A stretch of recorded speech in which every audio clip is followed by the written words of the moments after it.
Hello friends, இன்றைக்கி நம்ம சேனலில் என்ன வீடியோ பார்க்க போகிறோன்னா இடியாப்பம் எப்படி அவிக்கிறதுன்னு தான் பார்க்க போகிறோம். அந்த இடியாப்பத்தை வச்சு முட்டை இடியாப்பம் எப்படி செய்கிறது வந்து பார்த்துடலாம் வாங்க. 2 கப் அளவுக்கு மாவு வந்து பச்சரிசி மாவு வந்து எடுத்து வச்சுருக்கேன். இப்போ இதுக்கு தேவையான அளவுக்கு வந்து உப்பு சேர்த்துடலாம். உப்பு சேர்த்து நல்லா மாவு கூட நல்லா மிக்ஸ் பண்ணி விட்டுறலாம். இப்போ தண்ணி வந்து கொதிக்க வச்சுருக்கேன். இப்போ தண்ணி வந்து சேர்த்துடலாம். 2 கப்புக்கு ஒரு 4 கப் அளவுக்கு தண்ணி வந்து தேவைப்படும். ஃபஸ்ட்டு 3 கப்பு அளவு வந்து ஊற்றுவோம். அதுக்கப்புறம் தேவைன்னா நம்ம வந்து திருப்பி ஊற்றிக்கலாம்.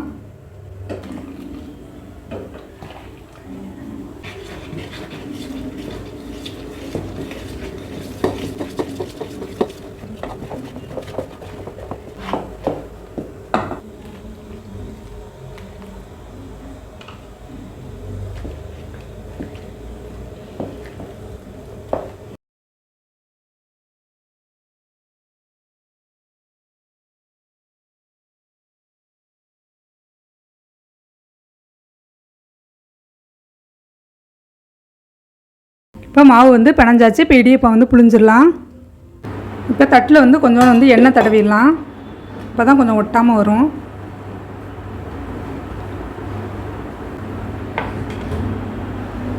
இப்போ முறுக்கு உரலில் வந்து இந்த அச்சு வந்து போட்டிருக்கேன். இப்போ வந்து இதில் வந்து மாவு போட்டு புழிஞ்சு எடுத்துடலாம்.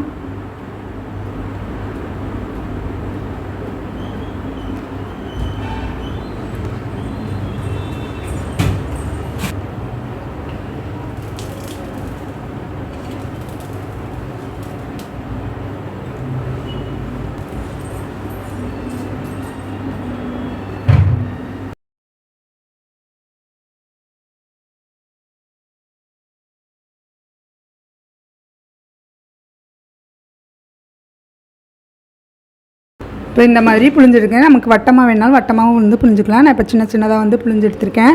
இப்போ இதை ஆவியில் வேக வச்சு எடுத்துடலாம். வந்து தண்ணி கொதிக்கட்டும். அதுக்கப்புறம் நம்ம வந்து தட்டத்துக்கு உள்ளே வச்சிடலாம்.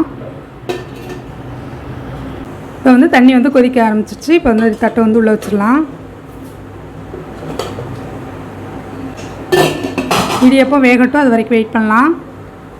இப்போ ஆவி நல்லா வர ஆரம்பிச்சிச்சு. இப்போ இடியப்பமும் வெந்திருக்கும்.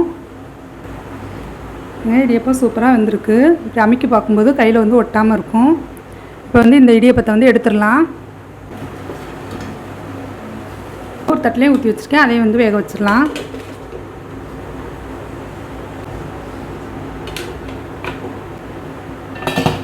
இதுவும் வேகட்டும்.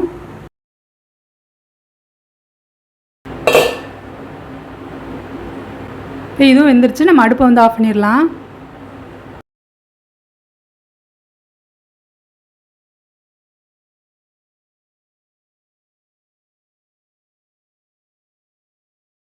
இடியப்பத்தை எல்லாத்தையும் எடுத்தாச்சு. இதை வந்து நல்லா ஃபேன் கடியில் வச்சு ஆற வச்சு எடுத்துடலாம்.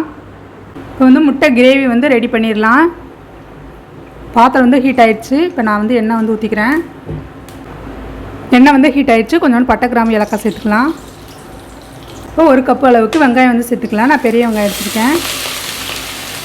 இந்த வெங்காயத்தை நல்லா வதக்கிடலாம்.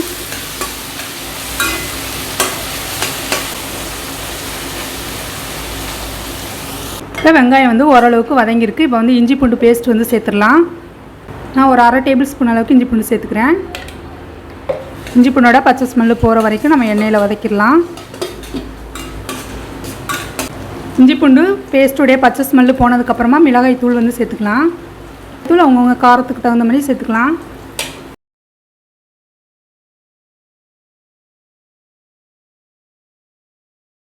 இப்போ கொஞ்சோண்டு சீரகத்தூள் சேர்த்துக்கலாம். கொஞ்சம் மல்லித்தூள் சேர்த்துக்கிறேன்.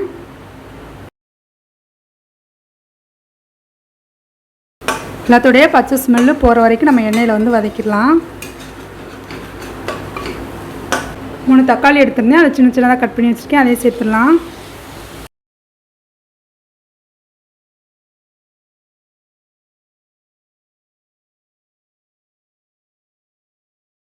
இதுக்கு தேவையான அளவுக்கு உப்பு சேர்த்துடலாம். கிரேவிக்கு தேவையான அளவுக்கு.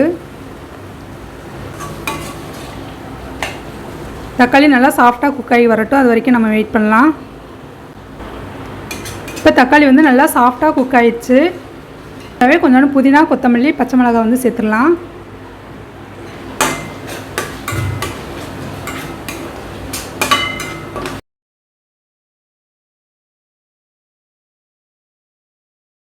ஒரு 2 நிமிஷம் வதக்கி விட்டதுக்கப்புறமா நம்ம முட்டை வந்து சேர்த்துடலாம். நான் வந்து 4 முட்டை உடச்சி வச்சுருக்கேன், அதை வந்து சேர்த்துட்றேன்.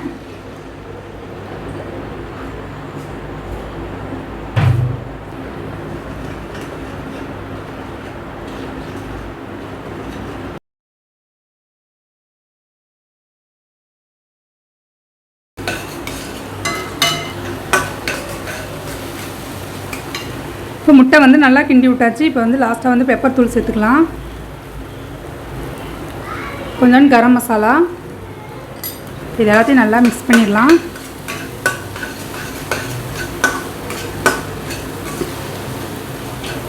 வச்சு முட்டை பொடி மாஸ் வந்து ரெடி ஆகிடுச்சு. இப்போ இது கூட இடியப்பத்தை வந்து நம்ம போட்டு மிக்ஸ் பண்ணி எடுத்துடலாம். இடியப்பத்தை இந்த மாதிரி நான் பிச்சு போட்டு எடுத்திருக்கேன். இப்போ இதை வந்து இடியப்பத்தை வந்து சேர்த்துடலாம்.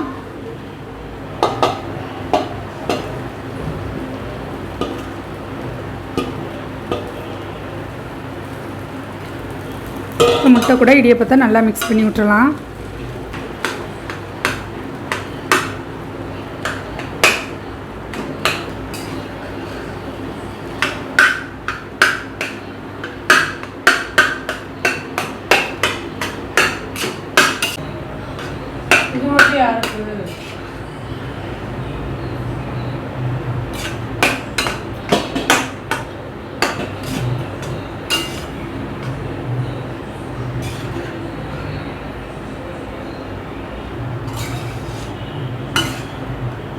இடியப்பத்தை முட்டை கூட நல்லா மிக்ஸ் பண்ணியாச்சு. இப்போ நமக்கு முட்டை இடியப்பம் வந்து தயாராகிடுச்சு. நீங்களும் உங்கள் வீட்டில் ட்ரை பண்ணி பாருங்கள். எப்படின்னு வந்துச்சுன்னு மறக்காமல் கமெண்ட் பண்ணுங்கள். என்னோடய சேனல் உங்களுக்கு பிடிச்சிருந்துச்சுன்னா லைக் பண்ணுங்கள், ஷேர் பண்ணுங்கள், சப்ஸ்கிரைப் பண்ணுங்கள். கூடவே பெல் ஐக்கானையும் கிளிக் பண்ணுங்கள். இப்போ முட்டை இடியப்பம் தயாராகிடுச்சு. அடுப்பு ஆஃப் பண்ணிடலாம்.